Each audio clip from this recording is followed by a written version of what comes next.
Welcome to Better Odds Sports Betting.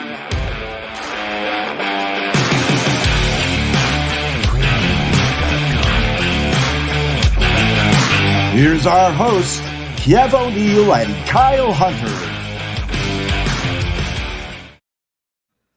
Welcome back, everyone. Non-stop madness this month, and it's been a lot of fun so far.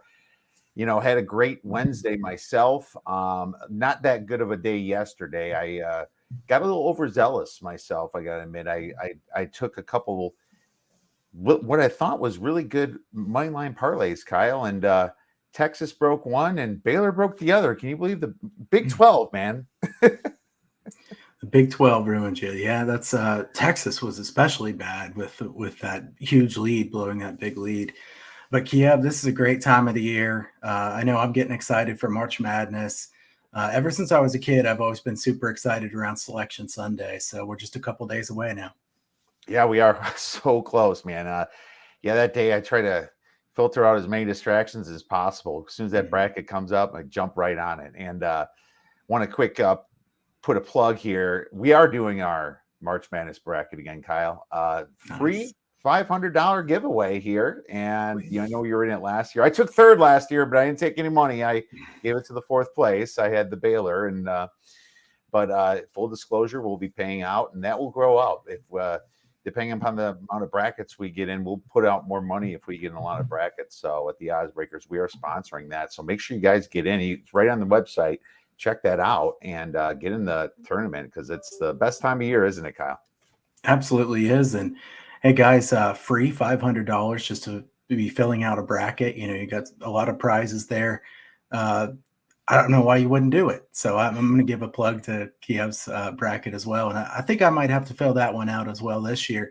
And I know my son's already been asking me about wanting to fill out brackets. He's only 8, but he's pretty good at these brackets. I think I'm going to get him in the Odds Breakers bracket as well. Well, then I'm bringing my son into full force, my man. We'll get him watching some games and corrupted in no time, right? Yeah, so exactly. That's the plan. But anyways, we have another day of college basketball here, and obviously we can't predict what's going to happen for Saturday because we have to figure out what's going on today. So this show is definitely dedicated for today, and we're going to go kind of freelance a little bit here. Pick a couple games, hodgepodge a little bit. I'm going to give you a play that I made that I thought the line kind of got out of hand, and I'll get started if that's okay, Kyle. Yep, we'll look at LSU versus Arkansas here, and LSU I see at DraftKings plus 3.5. The total is 141.5. So I liked Arkansas to win this game, but this line has gotten out of hand. And I even have Arkansas as a small future, if you remember, plus 7.5. See, a lot of the value should be focused more on the LSU side, because you have to remember when LSU, during the middle of their season, they were without Xavier Pinson, one of their main guys right there, And I think that, you see these ugly losses. Vanderbilt, well, that didn't prove out too ugly. Actually, we were on Vanderbilt last night. Ole Miss, a little bit ugly. TCU, not as ugly as before, but, without Pinson, they're doing bad. And then real close game with South Carolina. It's tough to win over there. And then, Kentucky, they're actually beating Kentucky for most of that, or the first half, and then Kentucky jumped them, and they kind of had a nice comeback. But, a 1-point loss at Arkansas, this tells me that this team can play with Arkansas, and Arkansas is a buy-on team for me, but not when it gets past 3.5. These games, if you've noticed, are being played really close. These games are nail biters. I'm taking LSU, Kyle. I'm going to take the 3.5 points of value. Any thoughts? I'm going to bet this one small personally too, Kiev. Arkansas has a ton of close games. I mean, their losses and their wins are many, many very close games. I actually like Arkansas, and I know you do as well. It's not a bet against Arkansas per se, but this line has gotten a little out of control. Pinson is a key player for them, and a lot of LSU's losses came in that period. I think LSU's upside is pretty high. I really do. I think this could be a battle between two defenses that are better than people realize. The total may be a bit too high in my opinion, if anything, and 3.5 points. I think that this is a game where points could be at a premium a bit, and I think that this one could come down to the buzzer. This could be an overtime type game or a whoever has the last shot wins type thing. So yeah, I agree with you. I think this is a good look here on LSU. Awesome. Sounds great. Little consensus here. Yeah. I mean, if I wasn't going to play this opener at 1.5 for Arkansas, the thought is if this got all the way up to 3.5, that's almost an automatic buy for, my thoughts. So that's good stuff, Kyle. Why don't you pick a game on the board today here? So let's talk UConn Villanova here for a minute. Kiev, I'm going to give you some credit. St. John's didn't pull that upset last night. They really very easily could have won that game. You talked about that one. Posh Alexander got in foul trouble. I remember Villanova made that massive run when he was in foul trouble. I don't even really think Villanova deserved to win that game, honestly. Jay Wright's a good coach, and his teams do win a lot of close games, but Villanova very fortunate to win that game. I'll tell you what I'm going to look at here, Kiev. I'm going to look at a first half under in this game. Madison Square Garden first half unders have been tremendous over the years. I think you and I have talked about this before. In the last decade, first half unders in the postseason at Madison Square Garden have hit 62% of the time. That's just a ridiculous amount of the time. I will be betting the first half under here. I'm going to pull this up and see what the line is. It's been a crazy day. One at the first half. Yeah, first half. Got to be around 63, I would think. 61 and a half. Ooh. Okay. Yeah. Okay. Yeah. I'm going to bet it a little bit smaller because this total has come down a little bit today. So MSG totals usually do get bet down. This one is 61 and a half. Both of their games in the regular season were bet higher. So I know it's a bit counterintuitive, but I think this is a game where both defenses play pretty well. Not a huge play for me or anything, but I'm going to bet the first half under for a small play. Nova favored by 2.5 for the game. I think that's a fair number. UConn has a high upside. Kiev, do you have any thoughts on the side on this game? Well, it's Nova or nothing for me at this point. UConn did surprise me yesterday a little bit. They beat my ticket. I was on Seton. And wow, did their defense really step up, really locked them down here. I think Seton Hall really struggled to get to 20 points. I can't remember if they did get to 20 points in that first half. So, I mean, I was really surprised, but you have to expect the exact same thing happening today against Villanova. Now, I'm not going to lay points for Villanova. I think UConn kind of feels slighted a little bit from last year as well. And they made some big shots down the stretch to keep that lead. There were some times where I thought, the momentum was going to shift, and it didn't because these kids were locked in. I'm going to give you a lean here to UConn plus the 3. If it's 3.5, I would lean them, but anything 2.5 would be a Villanova lean. So, I saw it at 2.5, and that's why I mentioned that. But I think it must have moved by now. Someone asked me about this game earlier, and I told them lean Nova. Okay, 2.5 plus 100. So, you're roughly close to the plus 3 anyway on DraftKings here. So my number is 3. I have absolutely no lean at the 3 itself. Okay, that's fair. I think this should be a good game. Actually, the Big East is set up to have some pretty good games here the next couple days for a Madison Square Garden semifinals and finals, a conference where nobody's really that much better than everybody else in the conference. I think those will be a lot of fun. Yeah, absolutely. This is the Big East has really been putting up some crazy stuff, and Providence just keeps getting by, man. we were on Butler yesterday, and I thought we could have got the money line sprinkled, but that did not happen. But no, I like your play, Kyle. I think I might be joining you on that one as well. Let's look at Penn State versus Purdue now that we're here. It's a later game. Penn State is fortunate, I would say, yesterday. Oh, poor Ohio State, Kyle. They're not good. They're really not. I'm not going to lie. I didn't get to watch a lot of that game, but what I do know is Ohio State's defense is pretty bad. And when they go cold, they lose. It's just like Ohio State has to stay hot to win. Well, Penn State kind of came back and turned it up, and Penn State's the more desperate team because Ohio State's in the tournament, but probably will be picked against a lot. Let's say they're going to be picked on here. Purdue How can you bet against Purdue, in my opinion, even though it's 11? Purdue is reveling because they should have been the Big Ten champion. Everyone's been hitting them hard in the media, how they have no defense. This game scares me, man. And I'm not going to lie to you. I looked at this over, and I almost bet the over 134.5, and I still might. But I am concerned. I'm thinking maybe Purdue will finally show up some defense here. But one thing about Purdue is once they start rolling, they keep the pace rolling too. I'm going to give you a lean to the over 134.5 and make a decision later. Anything on this game, Kyle? I know this line's gone up on the side. I think Purdue was like -8.5 or -9, and now it's 10.5 or 11. If you like Purdue, there are 10.5s out there. I would probably lay the points with Purdue if I was betting the side here, thinking Purdue is just, I mean, Purdue is a much better team than Ohio State. So much more efficient in general, more stars. Ohio State's a bit shorthanded right now, not a very good team to start with. So I think Purdue could win this one pretty big, and it wouldn't surprise me. Kiev, let's at least bring up Iowa and Rutgers here really quick too. I will say Iowa is trying to prove me wrong on this. Me thinking they're fraudulent. That was quite the win. They're putting up 112 points. I still need to see it to believe it that they can go deep into the NCAA tournament. But Iowa and Rutgers is an interesting game. It starts at 2, so 2 Eastern. But it's interesting to me that this line has gone from Iowa -8 down to 6.5. So there's some buy on Rutgers in this one.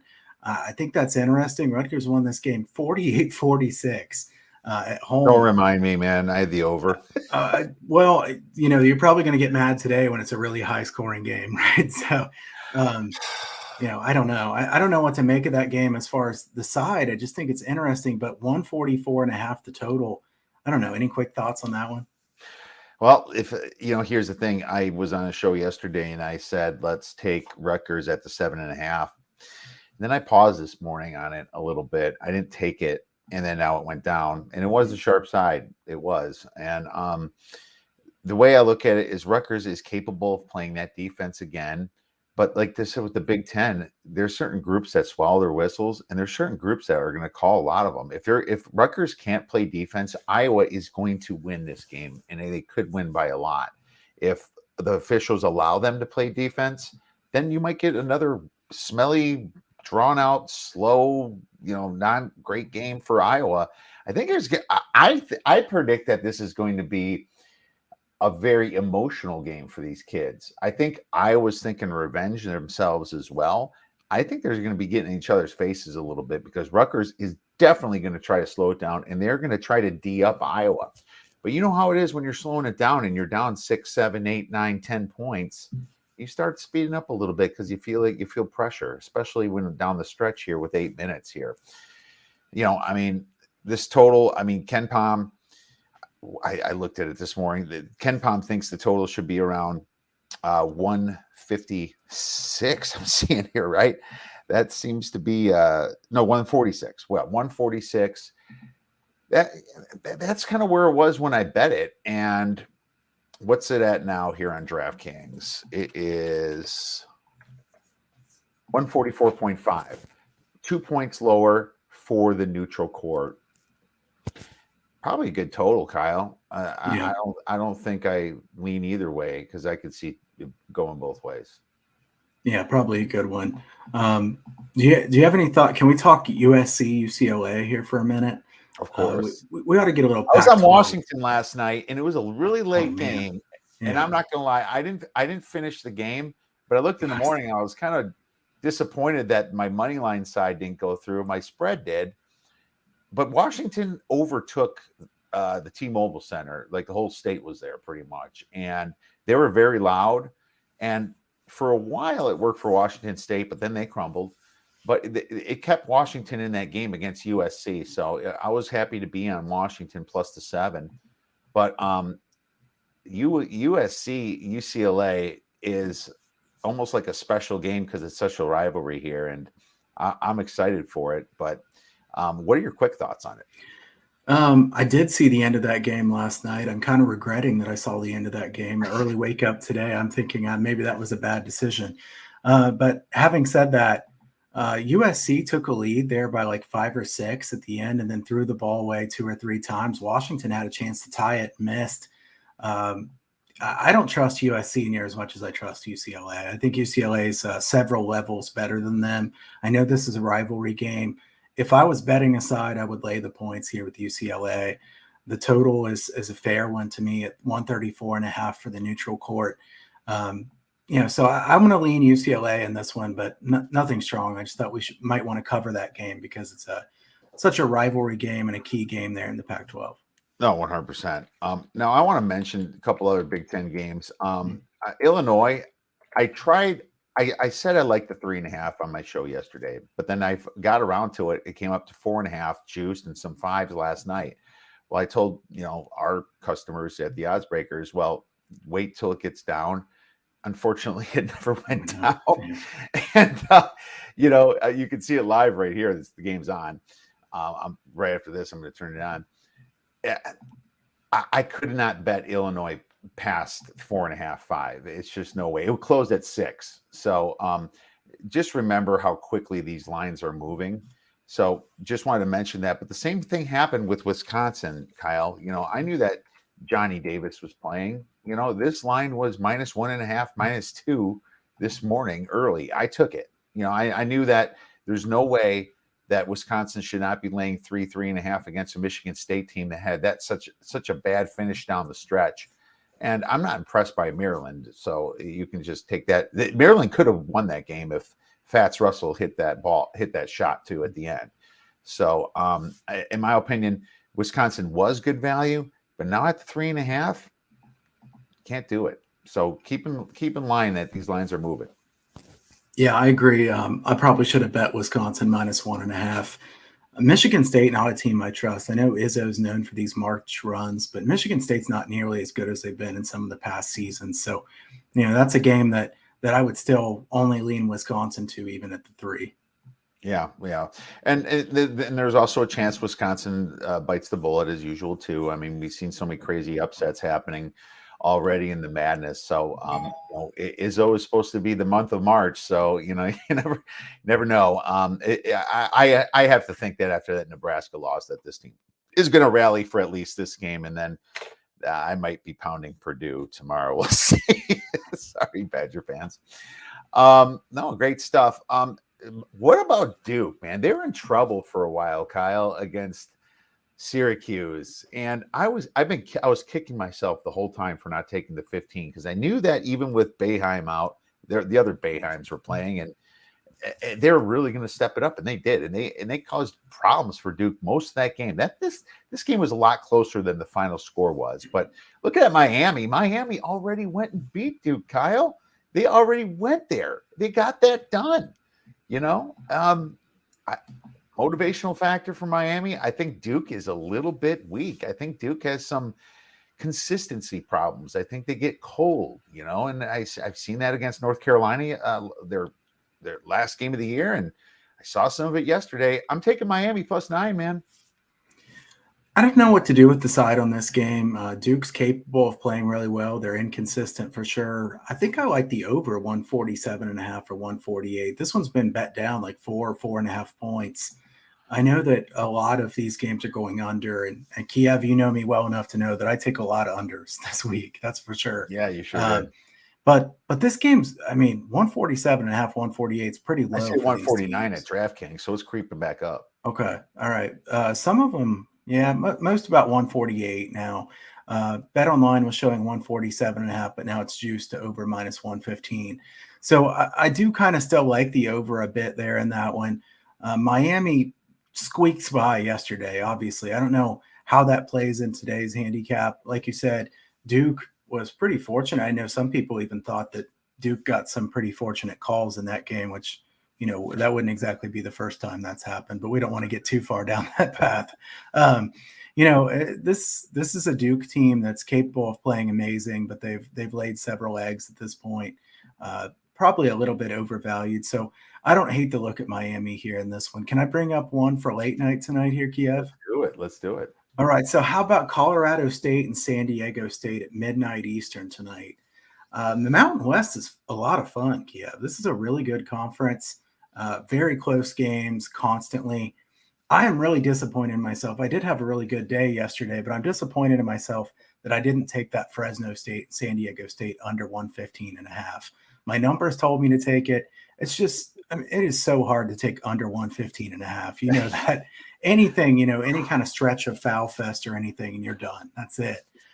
Those two teams got to 99 yesterday, and they were kind of lucky to get to 99, as bad as the offenses were throughout it.